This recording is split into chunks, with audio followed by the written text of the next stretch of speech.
Dear students, let us start the discussion on today's newspaper, that is 28th March 2016. The first article is related to the China, Nepal and India relations. So in this context, the Prime Minister Oli's recent visit to China and what are the strategic dimensions to it and how India shall react to it is the objective of understanding of this topic. So in this case, just you can take an opinion towards your examination. The remote chances directly a question comes from this article are very less. So the broader question can be, what is the role of China in South Asia? So how India's interests are getting affected because of the role of China in South Asia? From that dimension, the question can come up.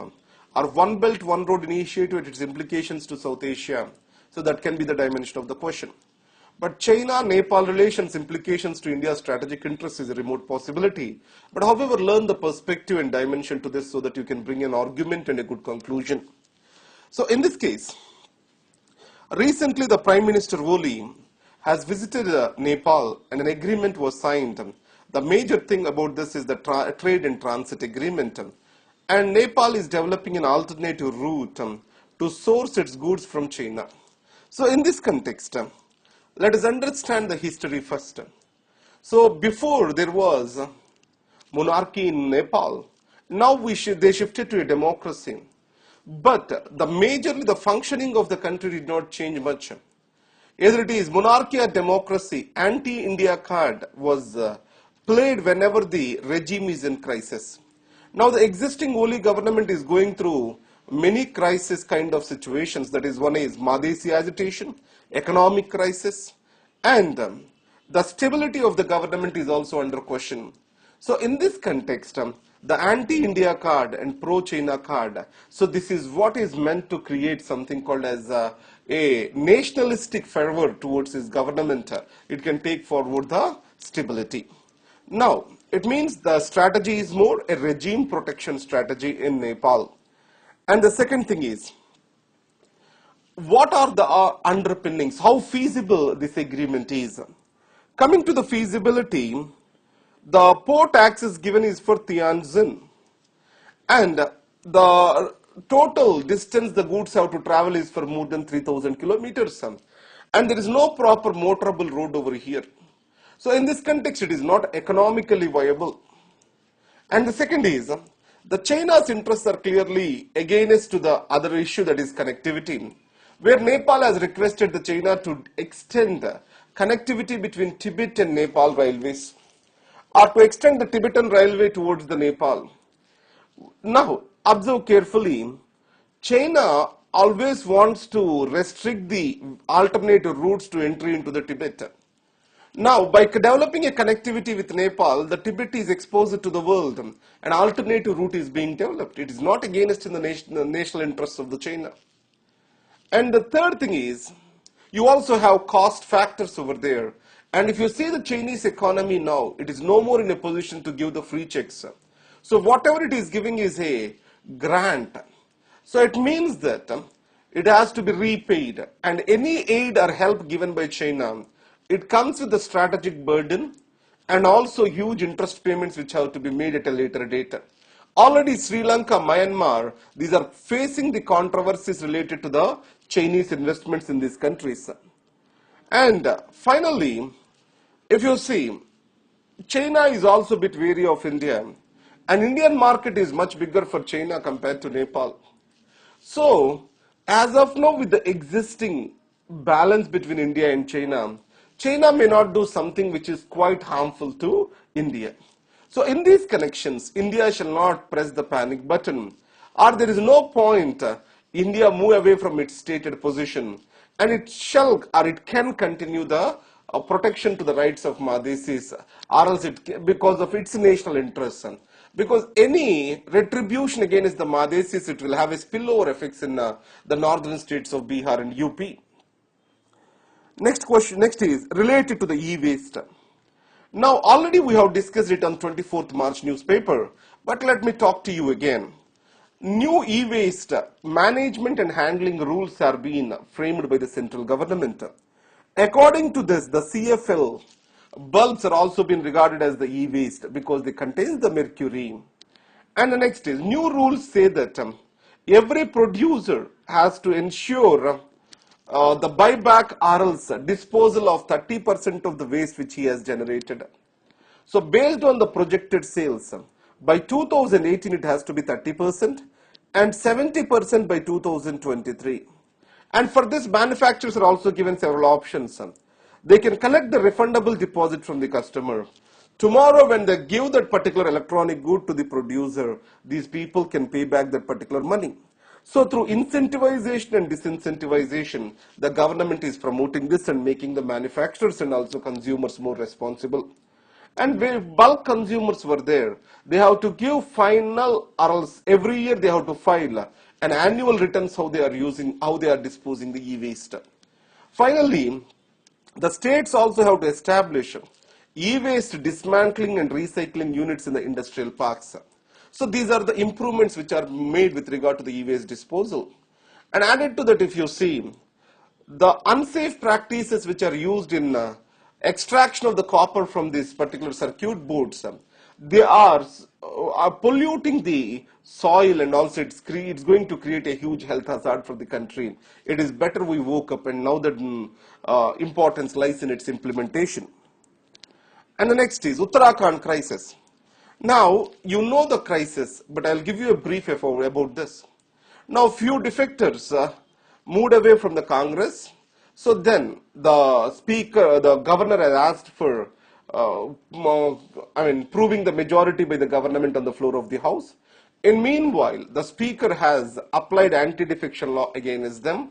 So in this context, the anti-defection law, Article 356, the speaker's role in the House, everything is coming under question.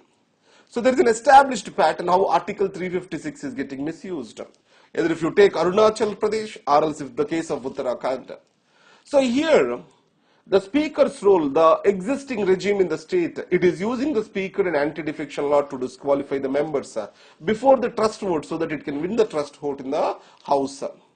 After that, the central government, which is majorly an opposition to the state government, so the central government is using the president's rule or Article 356 imposition as a, or keeping the assembly in suspended animation. That's what it is going to take up.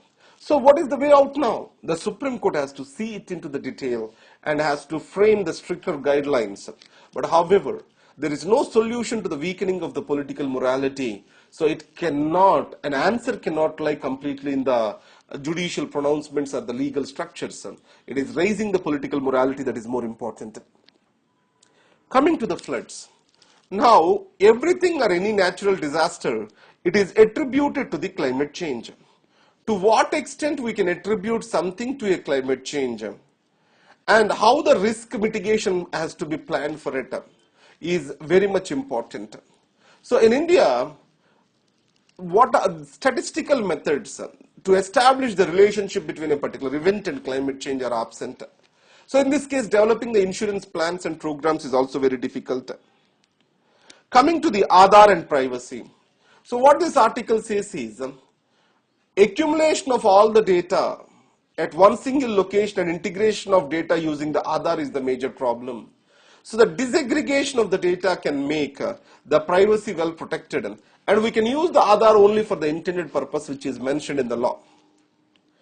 Now, with regard to the bank consolidation, why is it necessary? Now, for infrastructure and many other needs, India needs a huge capital. So, for mobilization of this capital, the large bank is necessary. And next is, capital efficiency, use of resources, economy of scales, everything comes up with the larger banks. And on the other hand, on what basis we have to consolidate the banks? One is geographical synergies, but there are a controversial argument. Some say a North bank has to be consolidated with South bank so that synergies occur. But however, in such a case, the North-South cultural differences may lead to the failure of the consolidation. And next is integration of the human resources from different cultural backgrounds. Measure on the technology which both the banks are using and protection of the interests of the trade unions. These are the various things that need to be considered. Finally, the existing NPAs, non-performance assets. As of now, declaration of losses by many important banks such as Bank of Baroda, all this shows that it is not the right time to consolidate the banks in India. Coming to the Indian Express, the first article is related to rising the farm income or farmers' income, almost doubling that by 2022, as Prime Minister Modi said. It means the next 6 years we shall be in a position to double the farm income. So it means the cumulative growth of the agriculture shall be more than 12%. So are we really placed to achieve this feat is the first question. So in this context, what I can say is the China has achieved this feat. So the reasons for this is it has concentrated on high income yielding crops, diversification of particular markets, and also increasing the productivity in agriculture. These are the steps which have been taken up. And non-farm income is also majorly focused on. India can also take these steps towards it. And coming to this, from Swachh to Swastha, open defecation is a major problem in India, which is also a reason for the ill health. So in this case, if you observe, India is a country where open defecation is highest in the world. So in this, what we need to do is, open defecation is not just a structural limitation of lack of a toilet, it is also behavioral limitation. So the behavioral training is very critical. So education of the people through innovative media is one thing suggested by this article. So coming to this, next page. So the commodity prices fall and the other side of the commodity prices fall. As retrenchment is happening in Saudi Arabia and many other Middle East countries, it is automatically leading to a fall in remittances. It will badly affect our economy. And on the other hand, the problem with revenge, when we talk about this, so understand this point. Violence is often the result of retaliation. So this is what is a pattern of wild justice. If wild justice is taken for granted, evil or exchange of evil for evil is seen as a solution. So what he suggests is we have to think with a fair mind, or else the greater strength and wisdom lies in forgiveness. That's what is it's from a moral dimension. So for ethics, try to remember this, the concept of wild justice, try to talk about that particular thing. Now let's come into the yesterday's question, that is, discuss the merits and demerits of the implementation of right to education through the market-based mechanisms. Now in your classes I have discussed about the state versus market debate.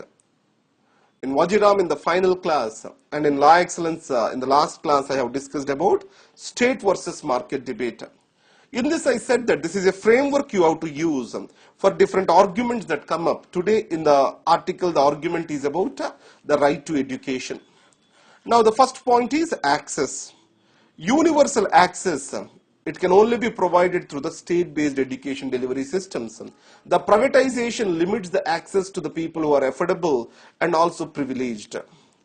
And the second is quantification of the education. So the privatization or marketization of the education has led to the competition, and it has led to education to measure through certain quantified measures. So unit of cost for the learning outcomes which has been declared is not the only dimension that takes the perspective on a particular education. And the third is the regulation is the duty of the state. Whatever the minimal requirements mentioned by the state has to be followed by the market. The market's objective is profit motive. In this context, a profit-oriented market cannot serve the quality education, complete quality education. So in this case, the Amartya Sen has clearly said, across the world, wherever the universalization of the education has occurred, there, the state had a definite role to play. So in India, the existing system do not demand for the dilution of the role of the state. On the other hand, the only way out is strengthening of the state arm towards implementing the Right to Education Act properly and strengthening of the resources with the public school. So then only it leads to a universal primary education in the country. So from this dimension, this is what my opinion is. You can discuss from this dimension. Thank you very much. All the best.